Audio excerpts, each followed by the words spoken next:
राज्यामध्ये शक्तीपीठ महामार्गाला विरोध वाढला आहे। कोल्हापूर, सांगली, धाराशिव सोबतच विविध ठिकाणी शक्तीपीठ महामार्गाच्या विरोधात शेतकरी रस्त्यावरती उतरलेत। शेतकऱ्यांकडून ठिकठिकाणी चक्काजाम आंदोलन करण्यात येत आहे। अशातच विधान भवन परिसरात सुद्धा याचे पडसाद उमटले। विरोधी पक्षाच्या आमदारांनी हातात पोस्टर घेऊन सरकारच्या विरोधात घोषणाबाजी करत निषेध नोंदवला।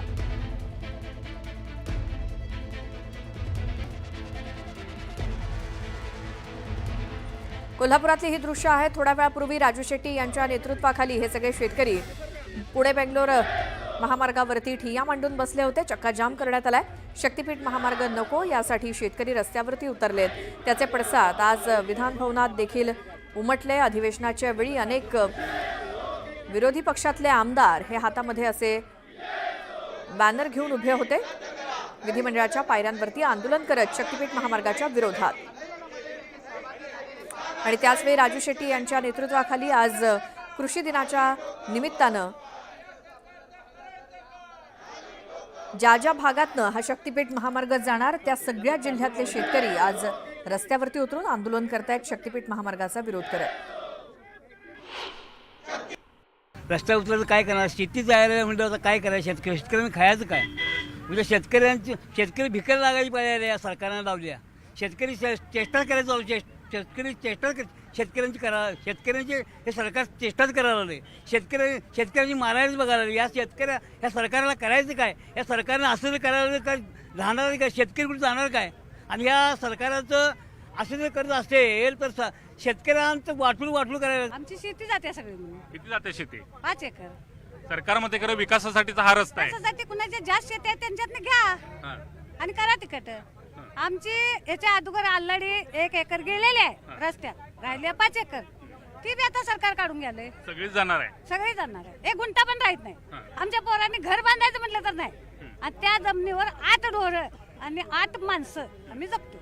आता सरकारनं काय भूमिका घेतली पाहिजे वाटते? सरकारनं भूमिका आम्ही रस्ता करू देणार नाही। आमच्या रानात आम्ही करू देणार नाही। मग तिथं सरकार तिथं आलं तर? सरकार तिथं भूसंपादनाला आलं तर? येऊन दे की। सरकारला सांगा आम्हाला याच्या मोबदला जमीन द्या, दुप्पट कुठं आहे ते, आणि घ्या। जे विरोध आहे तुमचा रस्त्याला? आम्ही देणार नाही, आम्ही पैसे घेणार नाही। जमिनीला जमीन देऊन दे, माझी जमीन आहे तशी। गरज नसलेला शक्तीपीठ महामार्ग शासनानं रद्द करावा अशी आमची मागणी आहे। वारंवार आम्ही सांगतोय की या रस्त्याची गरज नाही आहे। आता तर कॅबिनेट नोटची माहिती सगळ्या महाराष्ट्राच्या जनतेपुढे त्या ठिकाणी आलेली आहे आणि म्हणून पुन्हा एकदा सरकारला आमची विनंती आहे की हा महामार्ग रद्द करावा। आजचं आंदोलन शांततेनं होऊ द्यावं, कारण की शेतकऱ्याच्या भावना आहेत।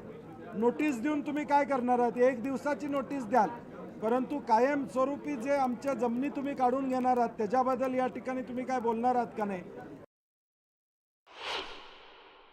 आता पुढे इलेक्शन येत आहे, काहीतरी घोषणा आपल्याला कराव्या लागतील। चला पुरवणी मागण्याच्या माध्यमातून त्या ठिकाणी आपण करू। म्हणजे 9.5 लाख कोटीपर्यंत आता आपलं त्या ठिकाणी लोन या राज्य सरकारचं गेलेलं आहे। 56,000ची पुरवणी मागणी काल त्यांनी तिथं मांडलेली आहे। पण मागणी मांडत असताना कदाचित फक्त रोड, ते सुद्धा मोठे रोड, समृद्धी मार्गासारखे रोड जिथं कॉन्ट्रॅक्टरची समृद्धी झाली, तसं शक्तीपीठ याच्यासाठी मोठ्या प्रमाणात निधी दिलेला आहे। तिथं सुद्धा कॉन्ट्रॅक्टरला शक्ती द्यायचं का काय असं वाटतं? सरकार गजनीच आहे ना, त्याला काही कळत नाही। वेड्यासारखं झालेलं आहे सरकार। कोणते निर्णय घेतं, कोणाचा पायपूस नाही आहे।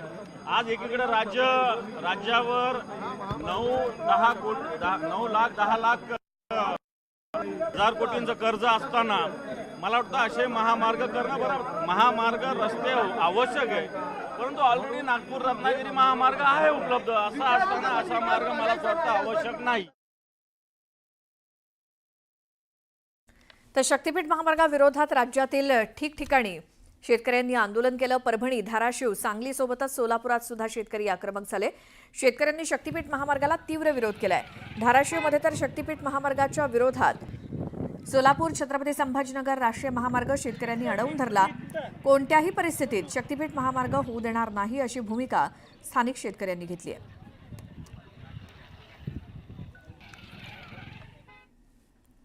हिंगोली जिल्ह्यातून जाणाऱ्या शक्तीपीठ महामार्गाला शेतकऱ्यांकडून विरोध होतोय। शेतकऱ्यांनी वसमत ते परभणी आणि नांदेड ते अकोला या दोन्ही महामार्गांवरती रास्ता रोको आंदोलन केलं। हा महामार्ग शेतात न जाऊ देणार नसल्याचा आंदोलक शेतकऱ्यांनी पवित्रा घेतलाय.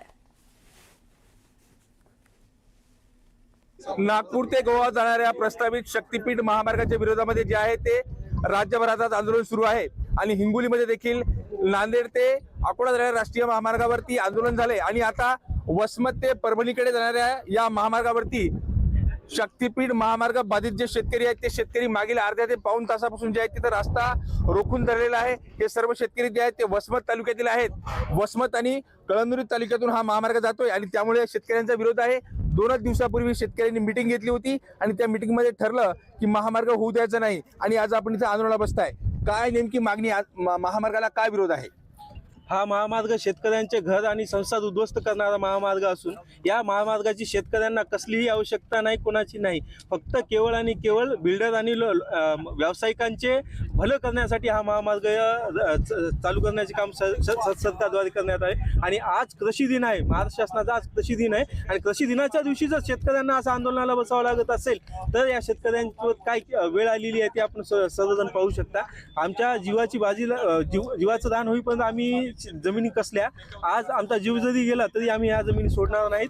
त्यामुळे आमचा हा शेवटच्या श्वासापर्यंत आमचा लढा चालूच राहणार आहे आणि या शेतकरी आम्ही आमच्या जमिनी देणार नाही. सरकार म्हणालं होतं की शेतकऱ्यांचा विरोध नाहीये, परंतु आपला इथे विरोध दिसतोय. मीटिंग झाली होती आणि आता विरोध सुरू आहे. काय असणार आहे आपला निर्वाणीचा इशारा? निर्वाणीचा सरकारला इशारा एकच आहे की आमचा जीव गेला तरी शेवटच्या रक्ताच्या थेंबापर्यंत आम्ही लढणार आणि आमच्या जमिनीवर कुठल्याही प्रकारची तुमच्या मोजणी होऊ देणार नाही.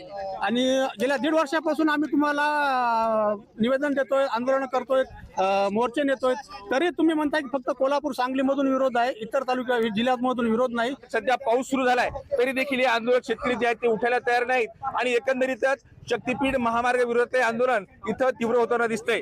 मनीष खरात, न्यूज 18 लोकमत, वसमत, हिंगोली.